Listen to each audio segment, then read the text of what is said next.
Usted trajo su Biblia. Hace tiempo que no le pido que levante su Biblia. Yo quiero ver cuántos están trayendo la Biblia a la iglesia a congregarse cuando se congregan. Levante la Biblia en alto, a ver. Vamos a ver la juventud qué Biblia trae la iglesia. Aleluya. Robert, apretar cuerdas. Muy bien. ¿Y su cuaderno de notas? Cuaderno de notas. ¡Wow! Ese sí que ha aumentado. Les felicito. Gloria al Señor. Muy bien. Muy bien, yo quiero compartir un tema, espero que sea de edificación para ustedes, para algunos sea una palabra que le pueda instruir, le traiga un poquito de conocimiento adicional, para otros sea una palabra que le confronte o le consuele en su defecto.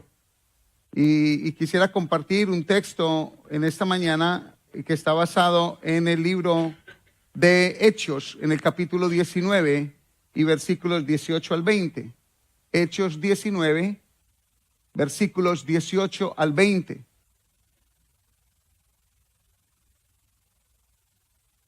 La palabra de hoy tiene como título el valor de seguir a Cristo. ¿Pudiese usted repetir conmigo ese título? El valor de seguir a Cristo. Y allí en Hechos capítulo 19, versículo 18 al 20, es la continuación de una historia donde Pablo ha llegado a predicar el evangelio a la ciudad de Éfeso. Pero leámoslo allí, dice en el versículo 18.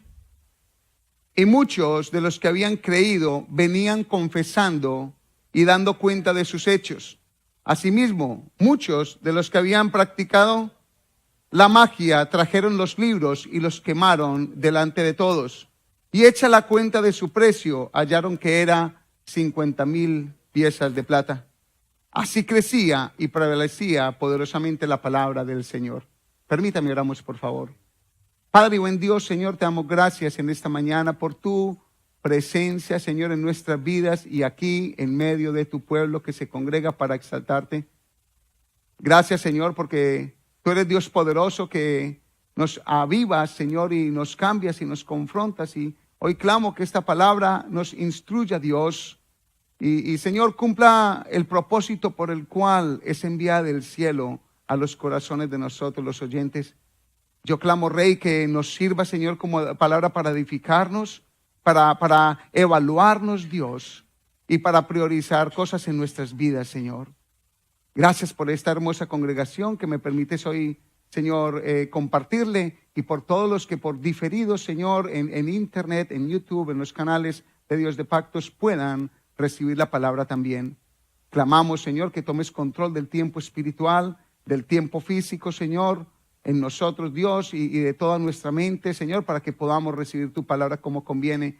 Y en mi caso, Señor, te pido por denuedo del cielo para exponer la palabra de la manera indicada, Señor.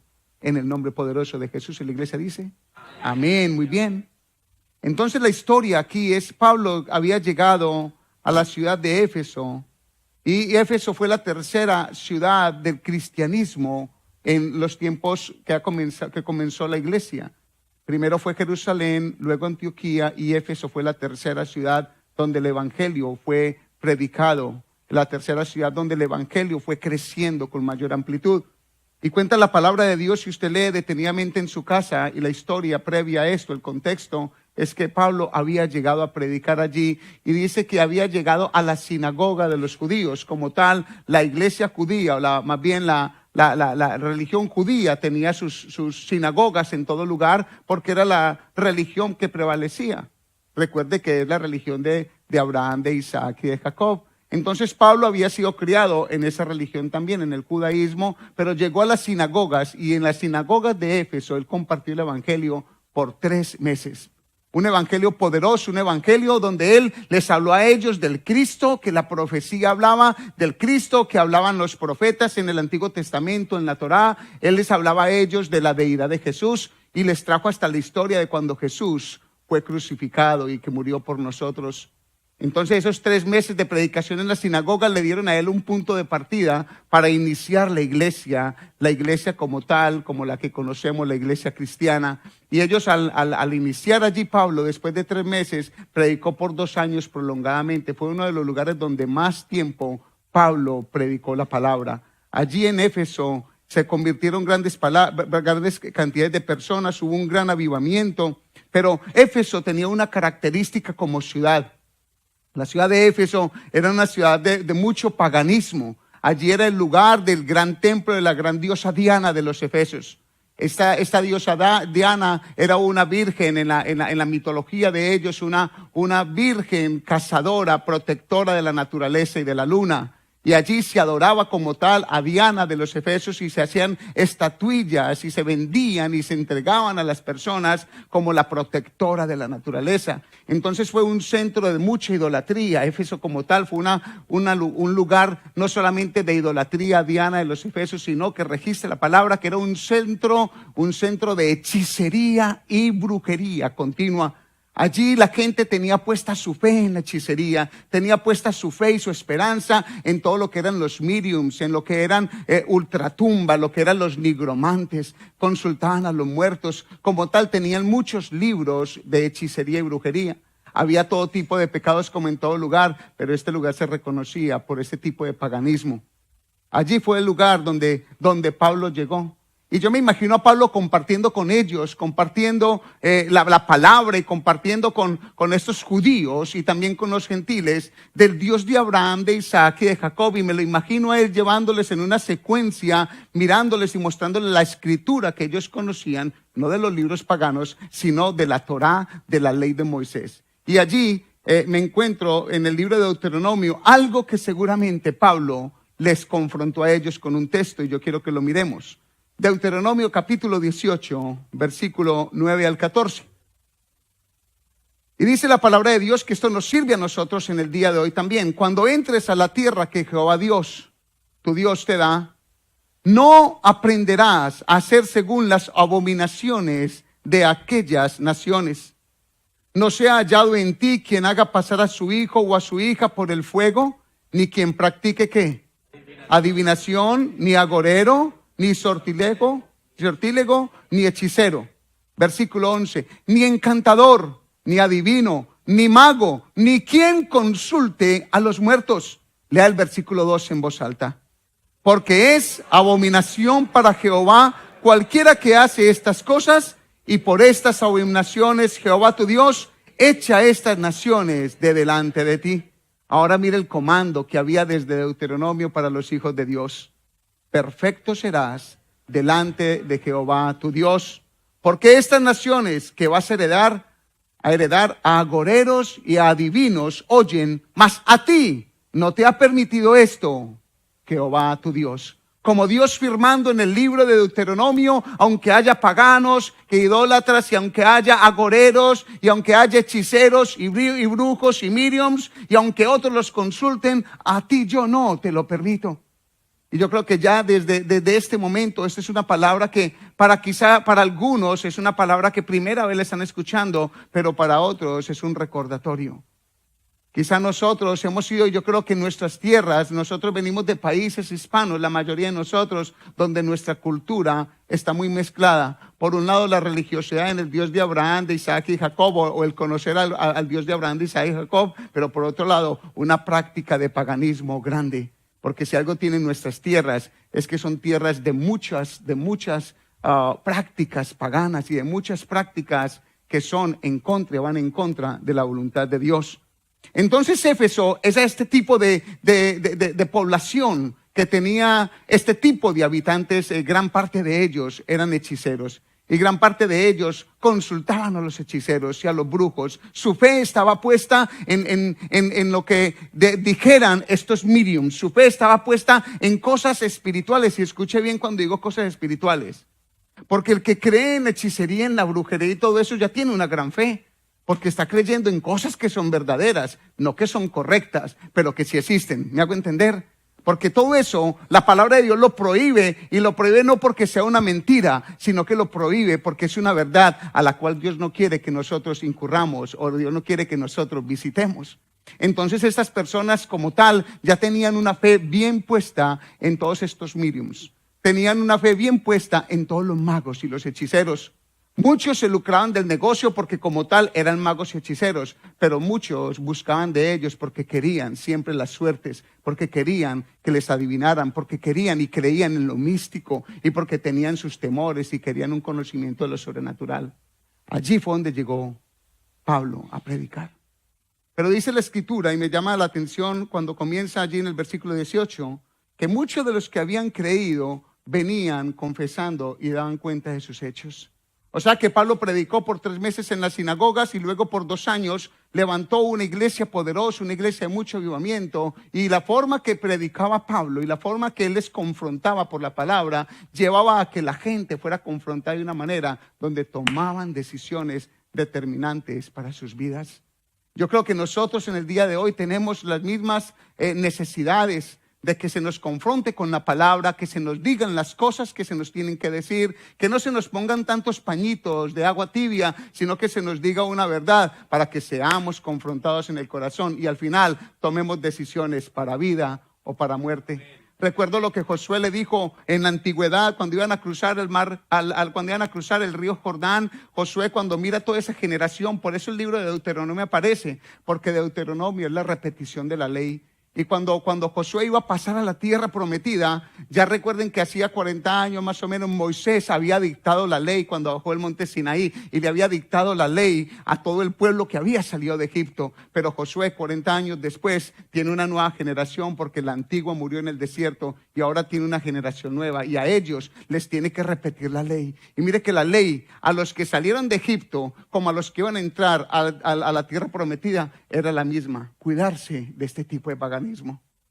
Esta es una buena oportunidad para que nosotros confrontemos nuestras vidas y nuestras culturas. Porque todavía escucho, y mire, yo todavía hago la misma dinámica en los retiros espirituales sobre lo que es el horóscopo y todavía muchos cristianos pasan al frente diciendo que son Virgo, que son Cáncer, que son Capricornio, que son Tauro. ¿Sabe por qué? Porque crecieron con una religión, pero crecieron con un paganismo. ¿Por qué? Porque venimos de una cultura así, fue la que nos tocó. Pero el hecho de que nos haya tocado esa cultura no quiere decir que no tengamos la oportunidad y la responsabilidad de actuar hoy correctamente ante la exposición de una palabra tan clara. Dios a nosotros no nos permite que visitemos a los brujos ni a los hechiceros. Dios a nosotros no nos permite que estemos mirando el horóscopo ni el número de la suerte, que estemos buscando los colores de la suerte o la piedra que me va a ir bien en la vida. Eso no lo permite Dios para nosotros. Que miremos los astros como tal para predecir acontecimientos, o mirar de dónde, cuándo nací yo y qué ondas me tocan a mí, qué ondas no me tocan a mí. Eso no es lo que Dios quiere para usted. Nosotros estamos llenos de muchas culturas que necesitamos confrontarlas y necesitamos de una vez desecharlas. Porque esta gente fue muy sensata en el tiempo de Pablo. Cuando Pablo llegó y les compartió a ellos, les compartió este tipo de evangelio, les compartió este tipo de palabra, les compartió este tipo de enseñanza y ellos tomaron decisiones radicales. Me gusta que dice que muchos venían, creían en lo que les hablaban y decía que venían confesando y dando cuenta de sus hechos. Imagínense la honestidad de la gente que decía yo soy esto y venían diciendo delante de la gente lo malo que eran. Hoy día somos muy tapaditos con lo malo que somos y lo queremos guardar un montón. No los primeros cristianos. Los primeros cristianos, su fe en Cristo fue una fe muy pública. En el versículo 19 dice que asimismo muchos de los que habían practicado la magia trajeron libros y los quemaron delante de todos. Y hecha la cuenta de su precio hallaron que era 50,000 piezas de plata. Yo quiero enfocarme en la quema de libros. ¿Qué importancia hay en que ellos hayan quemado los libros? ¿Por qué es trascendental? ¿Y qué enseñanza podemos recibir nosotros en el día de hoy con respecto a esta palabra? ¿Qué tipo de libros tenemos que quemar nosotros? Y cuando me hablo de libros, voy a hablar de algo literal. ¿Qué tipo de literatura nosotros usamos en el día de hoy que no da gloria a Dios y no honra a Dios? ¿Qué tipo de literatura estamos usando para encontrar nuestra fuente espiritual de conocimiento, nuestra guía espiritual? Por eso lee los horóscopos, por eso lee de algunas cosas que todavía en muchos creyentes parece que no fuese una causa de abominación para Dios, pero déjeme decirle, sí lo es. Pero más que libros que tengamos su literatura en nuestras bibliotecas en casa, a lo que me refería tal vez, o me refiero también, es qué tipo de libros has venido escribiendo en tu vida. Y no es un libro literal que escribas, sino tu propia vida.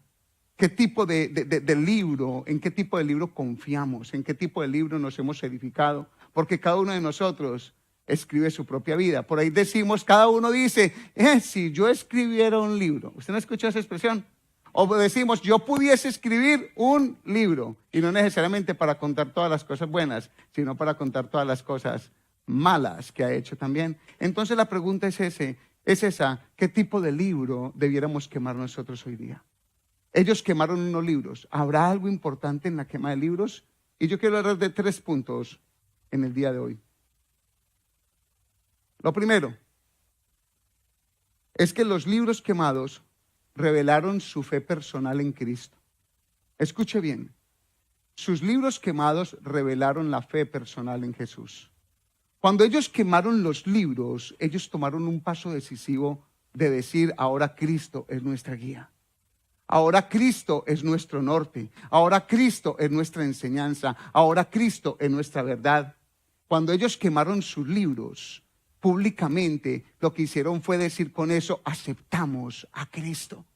Entonces allí en ellos, esa quema de libros reveló su fe personal. Recuerde que la fe de ellos estaba puesta en el misticismo, estaba puesta en los horóscopos, estaba puesta en el paganismo como tal, toda hechicería y toda brujería. Consultaban a los muertos, iban a que le leyeran seguramente la mano, lo que conocemos como las cartas, como el tarot, para que les leyeran todas esas cosas. En esa época eran otras cosas, pero cada uno de ellos, o muchos de ellos, practicaban eso, y su fe estaba puesta en lo que los mediums les dijeran. Su fe estaba puesta en los libros, y yo quiero que entiendan algo. Los libros que ellos tenían no eran cualquier libros, porque la literatura que nosotros tenemos hoy, o el modo de libros que nosotros tenemos, es una imprenta, que es una máquina que copia rápidamente, y eso se hace fácil. No en ese entonces. Los libros como tal en ese entonces eran una sola copia, porque eran hechas a mano. Y cada una de ellas era hecha de una manera muy delicada. ¿Por qué? Porque el papel que nosotros conocemos en ese entonces no lo tenían. Tenían que hacerlo en papiros, o lo tenían que hacer en cierto tipo de cueros, para que hubiese donde tallar, donde escribir. Entonces, como tal, los libros de ellos tenían un significado muy grande. Tenían una fe puesta en ese tesoro.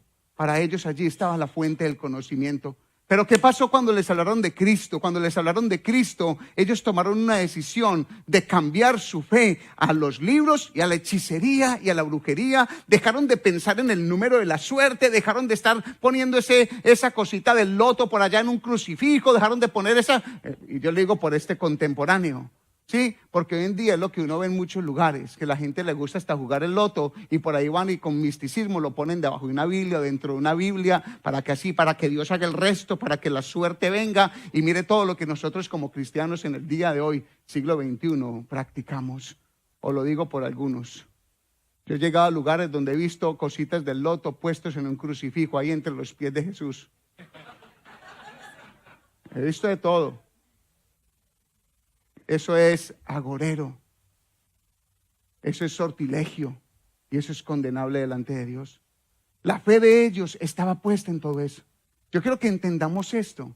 Fueron personas que fueron criadas en una cultura, y en esa cultura era lo máximo. Y si hay algo difícil en esta vida, ir es en contra de la corriente. ¿No le parece? Porque ir en contra de la corriente, ¿para dónde va la gente? ¿Para dónde va Vicente? Para dónde va la gente. Entonces lo cultural marca algo muy importante en un pueblo. Y en ellos marcó algo muy importante: la idolatría, la hechicería, la brujería. Y todos esos libros quemados, cuando los quemaron allí, los trajeron delante del apóstol y delante de las personas y los quemaron, con eso estaban ellos diciendo algo grande. Nuestra fe ya no va a estar más puesta en estos libros, sino que nuestra fe va a estar puesta en el Cristo que me acaban de predicar, el Cristo que me lo trazaron desde el libro de Génesis hasta ahora, hasta Malaquías. Ese Cristo que me han trazado, el Cristo que me han trazado por los apóstoles, ese es el Cristo a quien ellos pusieron de ahora en adelante su fe. Entonces la quema de libros sí tiene una connotación espiritual muy grande. A mí me gusta algo mucho en los retiros espirituales, porque en los retiros espirituales, siempre que arrancamos un retiro espiritual, colocamos un cesto o una canequita de la basura, pero no para echar cualquier tipo de basura.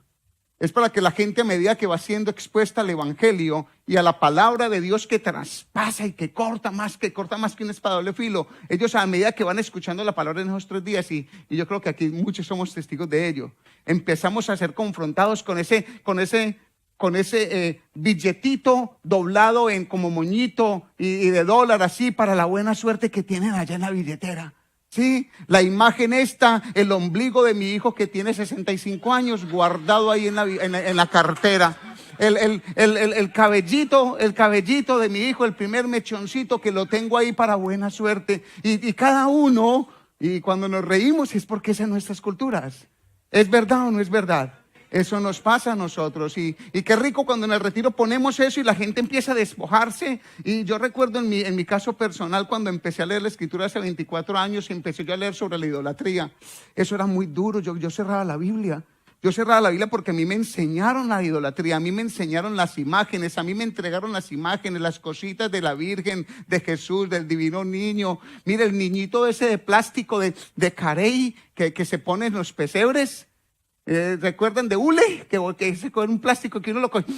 Entonces huele rico, parecía borrador, me dan ganas de borrar con él. Y yo recuerdo estudiando, estaba en 4º de bachillerato, mi hermano, 4º de bachillerato. Y yo recuerdo que había un compañero, entre todos era diferente, y no lo queríamos. Era un excelente jugador de fútbol, un excelente líder, pero no lo queríamos. ¿Sabe por qué? Porque cada uno de nosotros en los exámenes sacamos nuestras imágenes y nuestras cosas y junto al examen. Y él llega y decía, ese es un muñeco de plástico. Y nos daba una rabia y le queríamos no hablarle porque nos decía que eso era un muñeco de plástico, para nosotros era Jesús. ¿Y sabe yo qué hacía con ese muñequito que representa a Jesús? Yo lo colocaba así en el examen al lado, llenaba, y yo llegaba al final y le oraba y le decía, niño Jesús, que las respuestas malas se conviertan en buenas. Yo oraba así. Mi fe fue puesta en un muñeco hecho por hombres, hecho por una máquina, hecho por una persona que dice la Biblia que es tan ciega como el mismo muñeco, tan sorda como el mismo muñeco, tan inválida como el mismo muñeco. Y dice que no solamente el muñeco es ciego, sordo y mudo, sino el que lo hace y aquel que pone la fe en él. Entonces, ¿cómo era yo? Ciego, sordo y mudo. Pero cuando leí la escritura, empecé a leer la escritura a los 25 años, me confronté con eso. Yo cerré literalmente la Biblia. Yo la cerré. Yo dije, ¿qué es esto? Y me asustó y me pegó duro. ¿Por qué? Porque me confrontó mi cultura, me confrontó mi tradición, me confrontó la religión de mis padres, la religión donde yo me crié, de que me hablaban de Dios, pero me ponían este montón de muletillas para poder creer en Dios. Y volví a abrir la escritura, y cuando volví a abrir la escritura me confrontaba y me daba enojo, porque déjeme decirle, no era enojo con la Biblia, era una guerra dentro de mí. ¿Qué hago? ¿Qué hago? Y por ahí cuando me leí un texto que dice, no tengas temor de esas imágenes, porque ni para hacer bien tienen poder, ni para hacer mal tienen poder. Cuando yo leí ese texto fue que me decidí a cortarlas y a quemarlas. Un acto coherente a una persona que ha escuchado el evangelio de Jesucristo. Porque mi fe dejé de ponerla en ídolos y dejé de ponerla en esos pensamientos y en ese paganismo y en esa cultura, que porque mi mamá, que porque mi papá, porque siempre decimos lo mismo, porque mi abuelo. Y ¿sabe qué? Uno como ser individual tiene que tomar una determinación. Usted no se va a salvar por la fe de sus padres, usted no va a salvar por la fe de sus abuelos, usted no va a salvar por la fe de nadie. Usted se salva por la relación personal con Cristo Jesús. Y a los de Éfeso se les predicó el evangelio de Jesucristo, un evangelio que confrontaba el corazón y que ellos tenían que tomar una decisión. La decisión fue quemar los libros, literalmente, que hablaban de la fe que ellos tenían en algo más, por recibir la fe en Cristo Jesús, al que Pablo les estaba predicando. ¿Alguien está entendiendo hasta el momento? Entonces hay que considerar no solamente el tipo de literatura que tengamos, sino que hay que considerar el tipo de creencias que tenemos. Porque la quema de libros aquí fue algo práctico, y en los retiros lo hacemos. Y algo a lo que iba cuando estaba haciendo este aporte es que algo que me maravilla también después de los retiros es ver la gente que nos invita a sus casas a que saquemos cosas de paganismo. Hemos ido literalmente, de casas hemos sacado hasta 4 y 5 bolsas de esas de basura grandes de aquí, de libros de hechicería y de brujería. Nosotros hemos ido a casas donde nos han entregado todo tipo de imágenes de talla y las hemos quebrado en el nombre de Jesús y las hemos quemado porque es un acto coherente delante de Dios. Todos aquellos que dejamos de poner la fe en la hechicería, la brujería, en ídolos y nos consagramos a poner la fe en Cristo Jesús. Entonces, quizá para algunos de ustedes haya algo que necesitan considerar con respecto a esto. Es importante que aprendamos a quemar cosas del pasado. Y con esto no hablo algo literal, pero hablo algo, cuando digo quemar, no necesariamente algo quemar literalmente, sino renunciar a cosas del pasado. Hay una historia que me gusta mucho a mí porque creo que tiene primero una enseñanza histórica bonita y una aplicación personal. Se puede hacer, es la ilustración de la quema de la carabela, no calavera, sino de la carabela. Y como tal eran estas embarcaciones españolas en los tiempos de la conquista. Y tuvo que ver con el descubridor que llegó o el que llegó de parte de España a las costas mexicanas, que fue Hernán Cortés.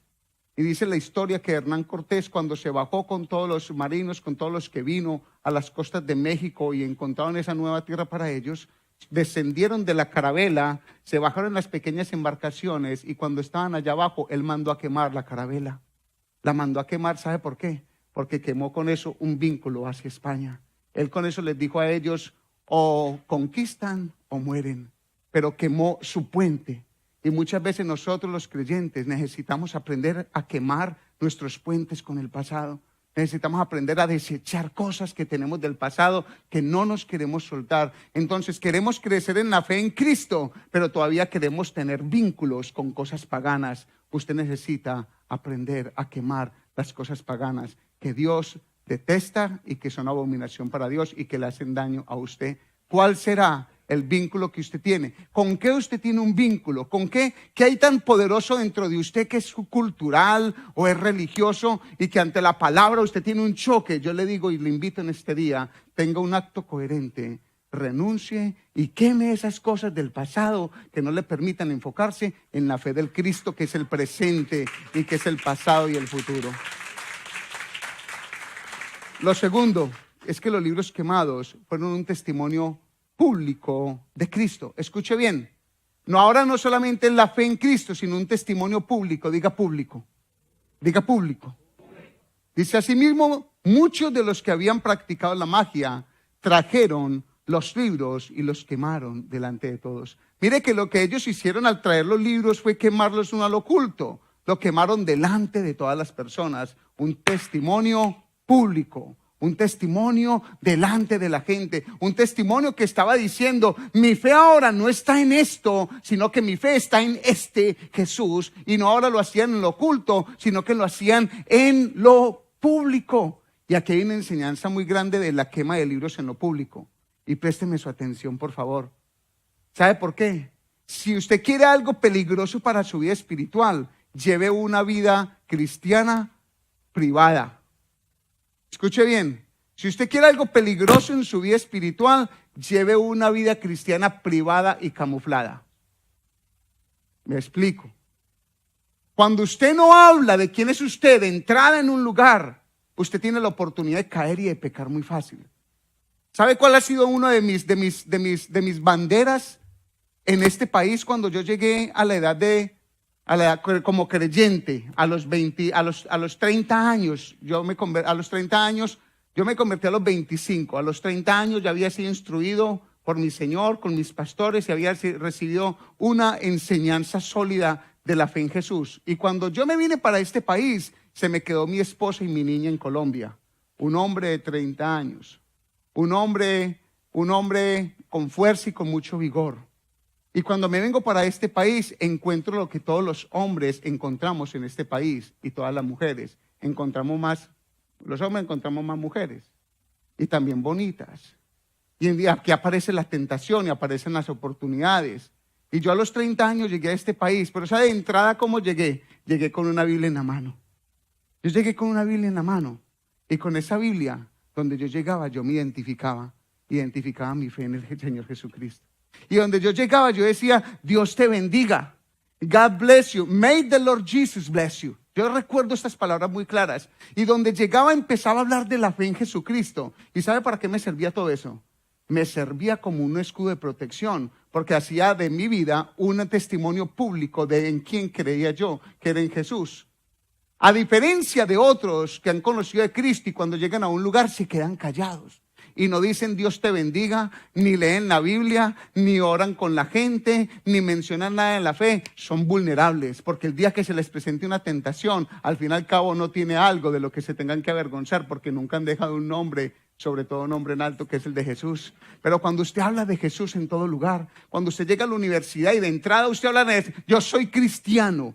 Mire lo que le pasa a los jóvenes que se van a la universidad. ¿Sabe por qué caen en la universidad? Caen porque no se identifican con Cristo. Dejan a Cristo en la casa y se meten a la universidad. La mayoría de las veces, o muchos de ellos, se meten a la universidad, pero dejando su fe en secreto, dejando su fe. Y dicen que es algo muy personal. Personal sí lo es, pero lo tienes que hacer en público. Porque si no lo haces en público, no pones a alguien más alto que tú. Y sabes que el enemigo va a cobrar un precio de eso en tu vida y tienes que tener muy claro eso. Hay cristianos que le llamamos cristianos de la camuflada. Cristianos que se camuflan y parecen a veces más mundanos que creyentes. Y eso no es lo que el Señor quiere. El Señor quiere que nos aprendamos a identificar como creyentes, que hablemos abiertamente de nuestra decisión por Cristo. Yo no me avergüenzo. El apóstol Pablo dice, no se avergüence del evangelio, porque es poder de Dios para salvación a todo aquel que cree. Si hay algo que yo me tenga que sentir contento en esta tierra, es el evangelio de salvación de Jesús, que me llegó a mi vida y que transformó mi vida, y conmigo mi entorno familiar y mi entorno social ha sido transformado por todos estos años. ¿Sabe por qué? Porque donde voy hablo de mi Señor Jesús, y primero Él, mi bandera es Jesús, mi Cristo es el primero. Entonces cuando yo dejo a Cristo como primero, tengo un escudo de protección sobre mi vida. Para ellos la quema de libros fue muy importante, porque no solamente entonces con eso depositaron su fe en Cristo, sino que lo hicieron de una manera pública. ¿Es usted de los que deja a Cristo públicamente? ¿Es usted de los que habla de Cristo públicamente? ¿Es usted de los que se identifica? Hay gente que quiere el poder de Dios, pero tiene temor al reproche de la gente. Tiene temor al rechazo de los demás.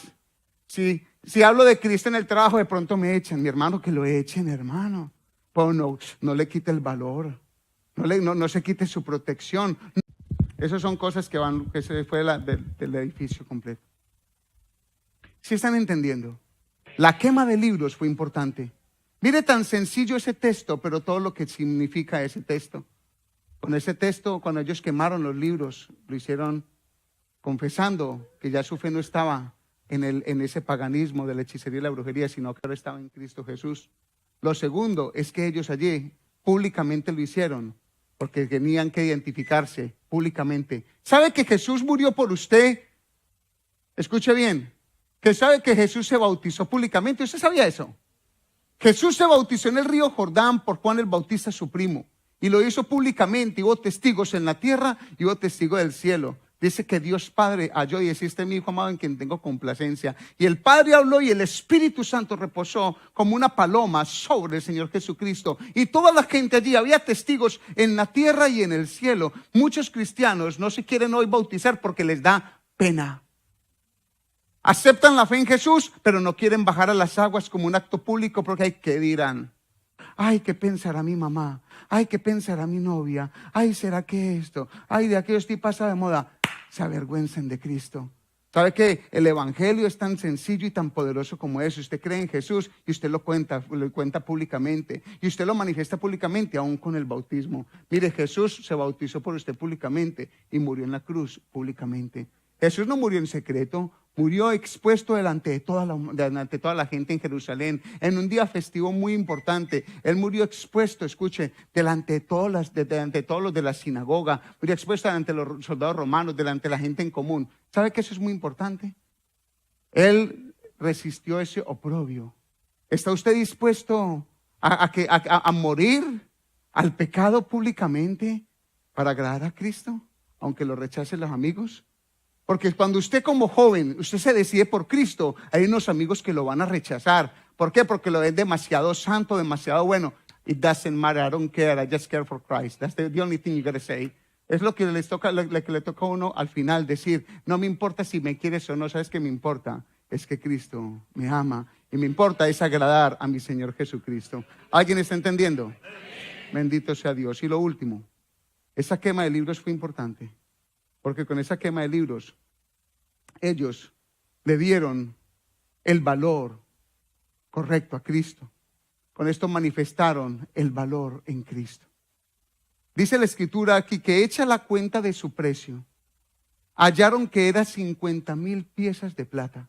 Escuche, cuando ellos trajeron sus libros y seguramente corrieron a sus casas y empezó la hoguera allí, la fogata, y ellos empezaron a tirar los libros. Mire lo que dice la Escritura detenidamente, porque en esto tiene que haber una clave. Dice que eran 50,000 piezas de plata el valor de los libros. Quiere decir que era importante el valor. Y hubo una persona que se puso allí a hacer cuentas y a sumar. ¿Cuánto es el libro? ¿Cuánto es el libro? ¿Cuánto es el libro? ¿Cuánto es el libro? Tenía que ser muy importante este dato, y tiene que ser muy importante, porque el escritor, Lucas, allí se encarga de colocar el dato exacto de lo que costó esos libros. 50,000 piezas de plata. Para que calculen, a Jesús lo vendieron por 30 piezas de plata. 30 piezas de plata es el valor de un esclavo en esa época. Lo que pagaban por darle libertad a un esclavo, quiere decir más o menos $66 en esta temporada. Ahora, no fueron 30 piezas de plata, sino que el valor de los libros era 50,000. Más o menos estamos hablando de $120,000 en este momento. $120,000 el libro, eso es mucho libro. Porque aquí para comprar un libro de la escuela ministerial, para que le paguen $11 a un libro de la escuela ministerial es un problema. ¿Cuánto cuesta un libro de cristiano? Por ahí $11, $14, $15. Una Biblia puede costar $2, $5, $15, $30, $40. Mire, 120,000. ¿Tiene usted $120,000 en libros? Entonces el valor fue muy alto. Y allí con eso estaban diciendo algo. Hecha la cuenta de su precio, hallaron que era de 50,000 piezas de plata. Ellos sí tuvieron en cuenta el precio que tenía seguir a Cristo. Porque si alguien fue capaz de contar y el que lo traía sabía que era una copia original, era un original, no era una copia, que era un libro original, que no había otro como ese, que era escrito a mano, ¿sí? Entonces sabía el valor tan grande que tenía. Ahora, no solamente era lo que representaba el libro en lo espiritual para ellos, lo que representaba en el conocimiento y en su tipo de misticismo para ellos, ahora representaba un valor económico, también un valor económico. Seguir a Cristo cuesta, iglesia. Hay que renunciar a cosas que cuestan. Me alegra mucho cuando el rey David llega un día y dice, va a dar una ofrenda, y dice, no voy a dar una ofrenda que no me cueste nada. No le voy a dar una ofrenda a Jehová que no me cueste nada. Mire, ofrendar cuesta. Ofrendar, vivir la vida cristiana cuesta. Cuesta la santidad, cuesta pagar un precio, cuesta pagar un desprecio, cuesta que nos rechacen, eso cuesta mucho, cuesta que a usted lo saquen de una empresa. Es que eso tiene un valor, seguir a Cristo tiene un valor. Recuerdo un joven que vino de retiro espiritual y nos llamó para que botáramos unas cosas de su casa. Y este joven tenía todo tipo de juegos y muchos de ellos bien demoníacos. Este joven nos llamó cosas paganas y unas cosas que no me están sirviendo en mi vida por amor a Cristo, al que me salvó en este retiro espiritual. Entonces sí cuesta. A algunos nos cuesta un empleo, a algunos nos va a costar una relación, a algunos nos va a costar que nos rechacen en una entidad, a algunos nos va a costar que nos maten. El evangelio tiene un valor muy grande. No le dé menosprecio o no menosprecie al Señor Jesucristo.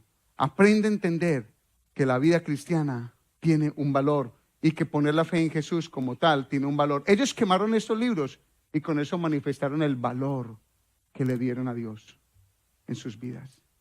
Hay personas que no quieren renunciar a unas cosas físicas porque lo compré en Italia, porque lo pasó, esta es la 4ª generación que lo tengo. No, eso ya no tiene ningún significado.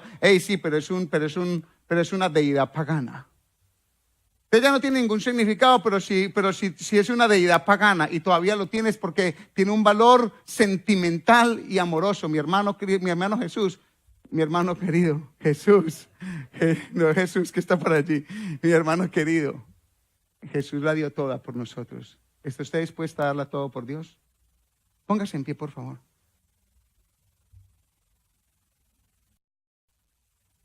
quiero concluir preguntándole algo.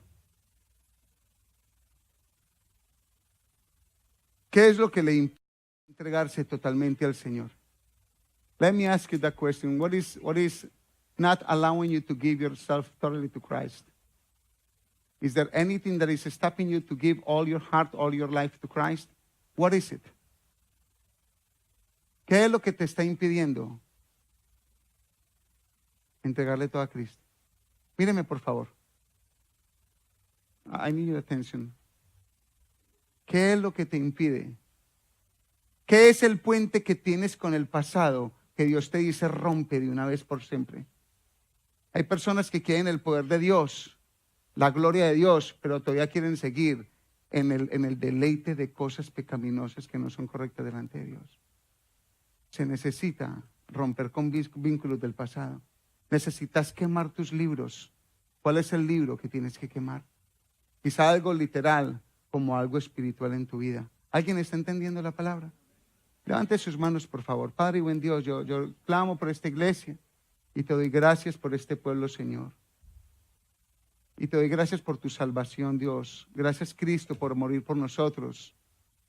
Y, Señor, así como los de Éfeso, Señor, cuando escucharon la palabra, Señor, quemaron sus prácticas paganas y pusieron la fe totalmente en ti, Cristo. Así yo clamo que Dios de pacto, Señor, esta congregación y todos los que nos visitan, y los que estamos y los que somos, Señor, tengamos, Señor, esa fe total en ti, Cristo Jesús. Y ya no más en religión, ni en otras deidades, Señor, ni en dioses con D minúscula, Señor, ni en cosas paganas, ni en tradiciones, sino que nuestra fe sea totalmente dependiendo de ti, Cristo, dador de vida. También los bendigo, Señor, y clamo, Dios Padre, que todos los que estamos aquí aprendamos a dar testimonio público del Cristo que mora en nosotros y que no nos avergoncemos del evangelio tuyo, porque es poderoso para salvación a los que creemos, para todas las personas, Señor. Y Padre, te pido también en el nombre de Jesús, Señor, que no menospreciemos, Señor, tu nombre, que no le demos el valor tan pequeño a la salvación, sino que entendamos que hay un precio grande, hay un precio que hay que pagar. Hay cosas que son muy valiosas en nuestras vidas y las tenemos que soltar de una vez y para siempre. Hay pensamientos, hay costumbres que en nosotros están incrustadas por religión, por tradición, Señor, por cultura, Señor, o por pecado, pero que necesitamos, Señor, aunque sean preciosas y valiosas para nosotros, quemarlas de una vez y para siempre, porque con eso te estamos aceptando a ti totalmente. Yo bendigo a este pueblo, Señor, con la bendición tuya, Dios Padre, oh Dios Hijo, y oh Dios Espíritu Santo. Y la iglesia dice, amén. Usted recibe esa palabra, dele la gloria al Señor.